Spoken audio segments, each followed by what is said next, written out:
नमस्कार दोस्तों, स्वागत है आपका सीपी स्मार्ट क्लासेस में। दोस्तों, टीजीटी पीजीटी 2020 के लिए विज्ञापन जारी हो चुका है और इसकी बारे में एक वीडियो मैंने दोपहर में ही बताया था जब विज्ञापन आया था। और डिटेल वीडियो के लिए मैंने आपको बोला था कि पूरी जानकारी डिटेल में शाम को मैं दूंगा। तो इस वीडियो में पूरी जानकारी आपको दी जाएगी।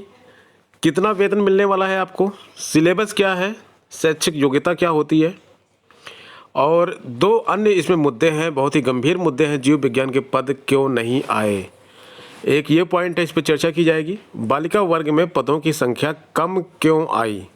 तो ये दो ऐसे मुद्दे हैं जो सभी छात्रों के माइंड में घूम रहे हैं कि आखिर ऐसा क्यों हुआ। तो इन दो मुद्दों पर चर्चा करेंगे इस वीडियो में। दोस्तों, ये वीडियो थोड़ा सा लंबा हो सकता है, आप धैर्य बनाए रहें, पूरा वीडियो देखें जिससे पूरी जानकारी आपको मिल सके।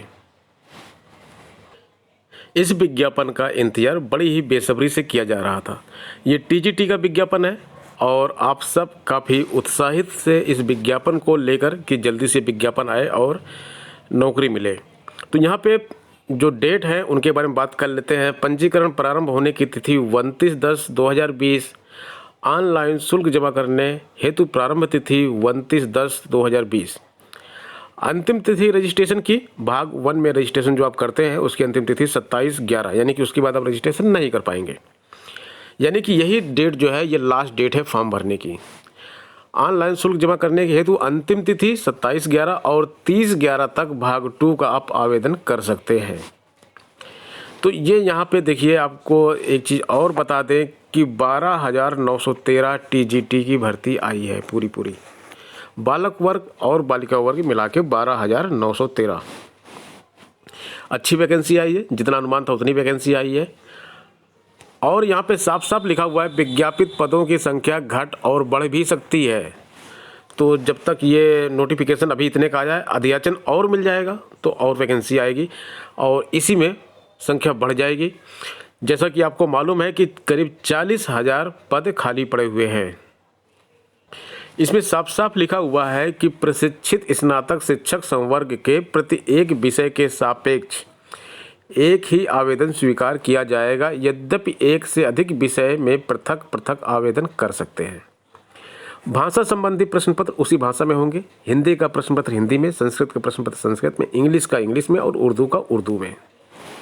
चलिए आगे बढ़ते हैं और भी चीज़ें इसमें देखते हैं क्या चीज़ें आई हैं। तो एक इसमें EWS का जो रिजर्वेशन था तो वो आर्थिक रूप से पिछड़ा वर्ग ये लगा दिया गया है। 10% क्षैतिज आरक्षण आपको यहाँ पे दिया जाता है। और इसमें जो तदर्थ शिक्षकों के बारे में बात है तो तदर्थ शिक्षकों के लिए भी इसमें पद हैं। और तदर्थ शिक्षक के रूप में की गई सेवा अवधि की गणना राजकीय कोषागार यानी कि ट्रेजरी द्वारा वेतन भुगतान होने के दिनांक से लेकर 1/7/2020 तक होगा। यानी कि जब से आपका वेतन शुरू हुआ तब से लेकर 1 जुलाई 2020 तक का जो समय है उसी समय में आप टीचर माने जाएंगे तदर्थ शिक्षकों के लिए। ठीक है। एक बहुत ही इम्पोर्टेंट बात यहाँ पर है कि लिखित परीक्षा में ऋणात्मक अंकन नहीं है। निगेटिव मार्किंग किसी भी प्रकार की इस परीक्षा में नहीं है।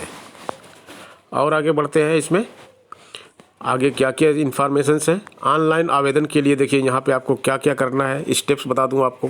कैंडिडेट रजिस्ट्रेशन, फीस का भुगतान, फॉर्म सबमिशन, 3 स्टेप है। पहले रजिस्ट्रेशन करेंगे, फिर फीस का पेमेंट करेंगे, फिर फॉर्म सबमिट करेंगे। आगे देखते हैं। प्रथम चरण में कैंडिडेट का रजिस्ट्रेशन होगा, रजिस्ट्रेशन आपको कर लेना है। उसके बाद जो है आपको फीस सबमिट करनी है।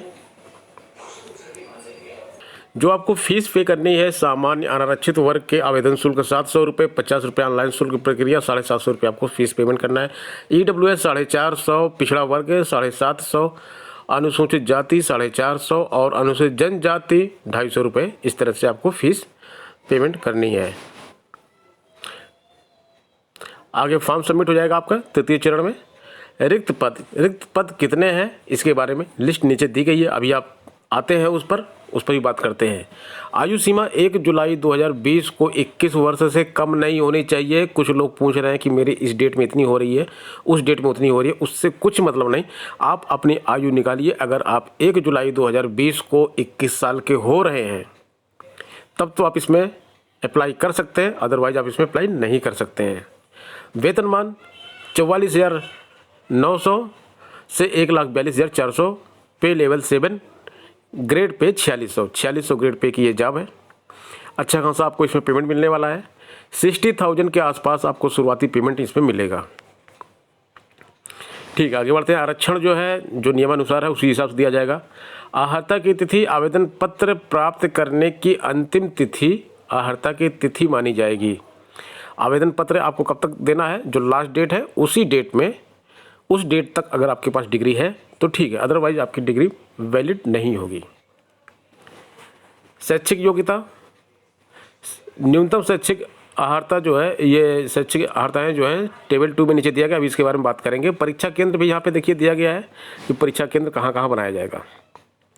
ठीक है, अब भर्ती प्रक्रिया पे आ जाते हैं। भर्ती प्रक्रिया जो है इसकी लिखित परीक्षा के आधार पर, मात्र लिखित परीक्षा, देखिए यहाँ पे लिखा है मात्र लिखित परीक्षा, केवल लिखित परीक्षा होगी। इस बार इंटरव्यू इसमें हटा दिया गया है, आपको पहले ही इस बारे में बता चुका हूँ।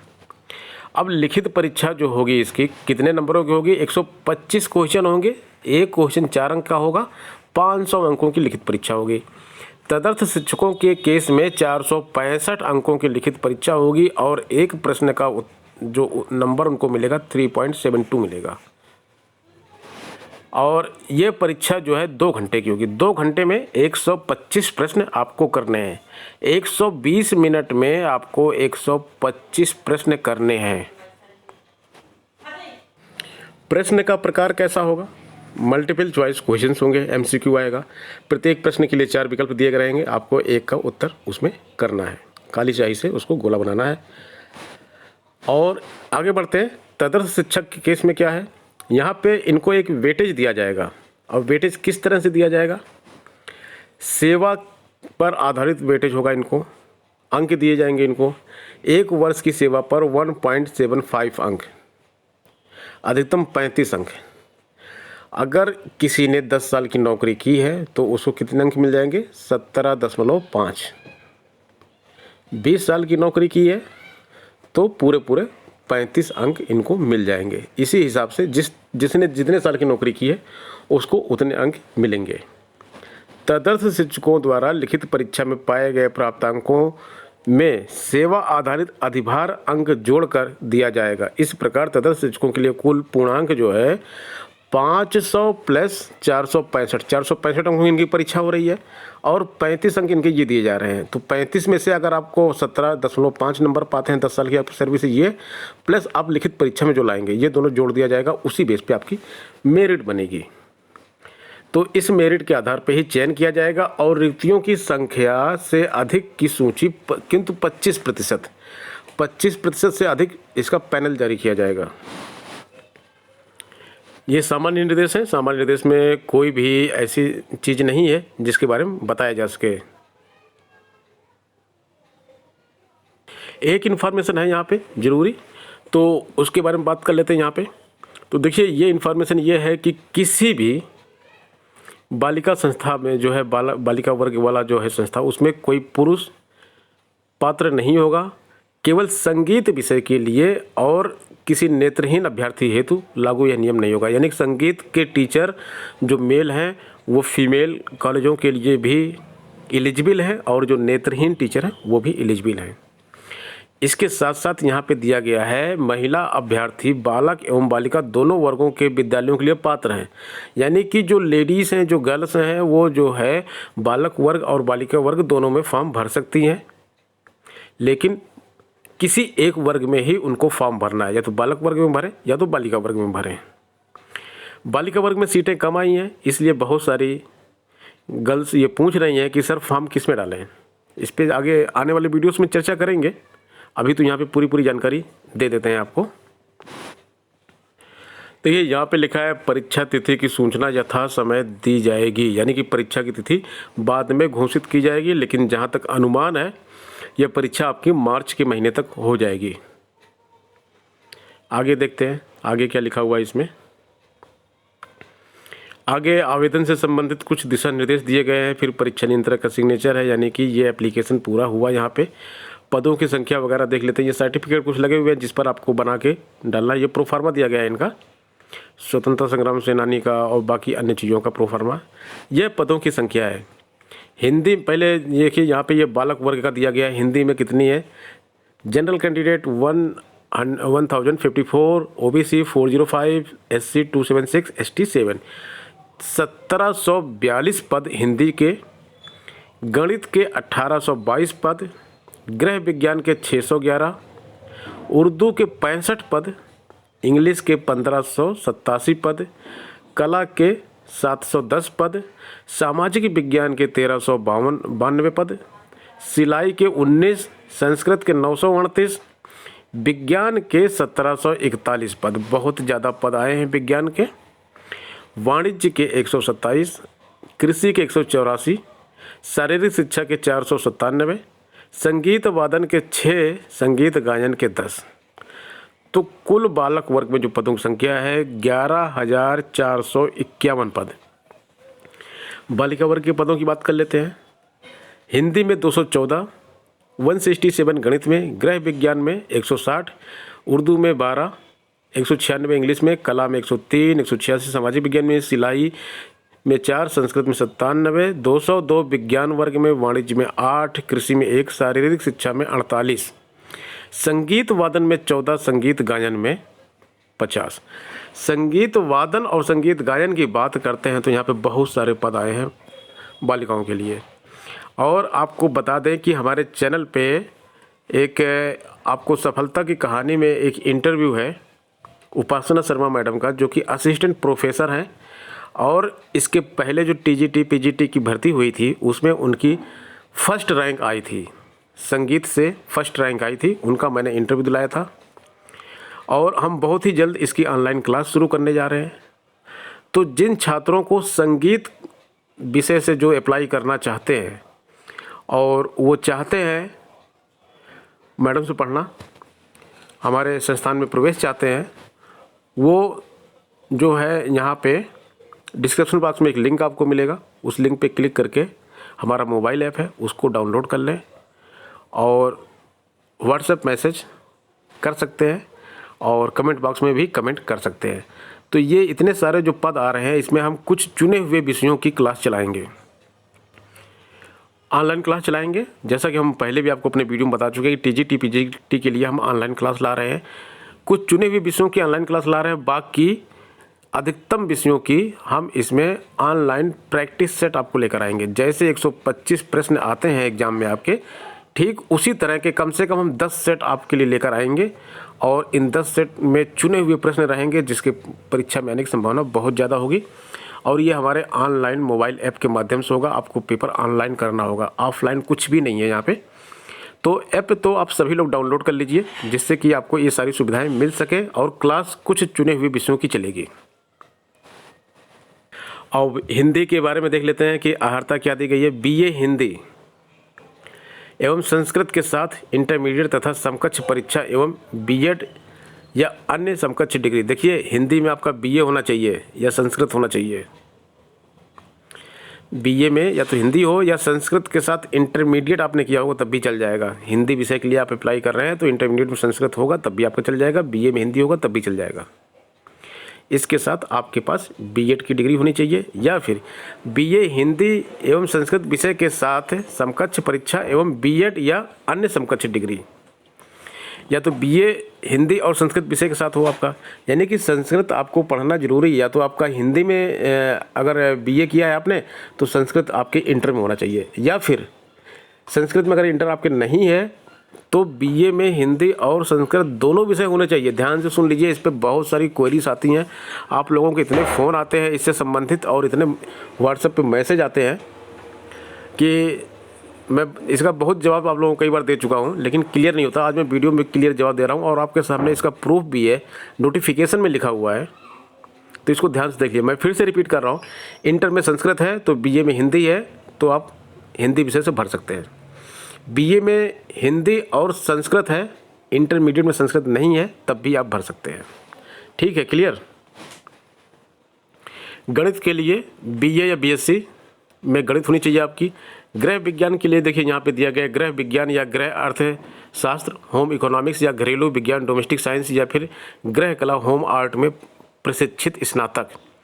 गृह विज्ञान महाविद्यालय इलाहाबाद का TC कोर्स या फिर लेडी इरविन कॉलेज दिल्ली का डिप्लोमा होगा तो आप गृह विज्ञान से अप्लाई कर सकते हैं। बीएड या अन्य समकक्ष डिग्री अनिवार्य है इसमें। बीएड की डिग्री तो सभी में अनिवार्य है। उर्दू में देखिए क्या लिखा हुआ है, उर्दू विषय के साथ विषय से एलटी या बीटी या बीएड या अन्य समकक्ष अथवा शिक्षण में डिग्री या डिप्लोमा। इसी तरह से सभी विषयों की है, आप अपने विषय का इसमें देख लीजिए। जिस विषय में आपको कन्फ्यूजन है उस विषय के बारे में आप कमेंट बॉक्स में कमेंट करके पूछ सकते हैं, क्योंकि अगर मैं एक एक विषय का बताऊंगा तो ये वीडियो काफ़ी लंबा हो जाएगा। तो आप देख लीजिएगा, यहाँ पे जहाँ भी आपको प्रॉब्लम होगी आप कमेंट बॉक्स में कमेंट कर सकते हैं। और एक मैंने टीजीटी पीजीटी का व्हाट्सएप ग्रुप बनाया हुआ है, उसमें आप ऐड हो सकते हैं, लिंक आपको डिस्क्रिप्शन बॉक्स में मिल जाएगा। तो दोस्तों ये था टीजीटी का पूरा विज्ञापन। अब बात कर लेते हैं पीजीटी की भी। देखिए पीजीटी के विज्ञापन में डेट्स वही हैं जो हमने आपको पहले बता दी। इसमें काफ़ी कुछ वही चीज़ें मिलेंगी, जहाँ पर चीज़ें चेंज होंगी वो मैं आपको बता दूंगा यहाँ पे, क्योंकि विज्ञापन ऑलमोस्ट सेम है। तो ये सारी चीज़ें सेम है। और आगे बढ़ते हैं, ये फीस वगैरह भी जो है फीस पेमेंट है अभी आपका सेम रहेगा। आयु सीमा भी वही लगभग दी गई है। ग्रेड पे यहाँ पे देखिए चेंज हो गई है, 47,600 से लेके ग्रेड पे है आपकी, और लेवल जो है 8 हो गया यहाँ पे, और ग्रेड पे 4800 हो गई है। आगे देखिए इसमें दिया गया है कोई अन्य इम्पॉर्टेंट इन्फॉर्मेशन जो यहाँ पे दी गई है। लिखित परीक्षा के आधार पे इसमें 85% अंक आपके होंगे और 15% आपका इंटरव्यू के माध्यम से होगा।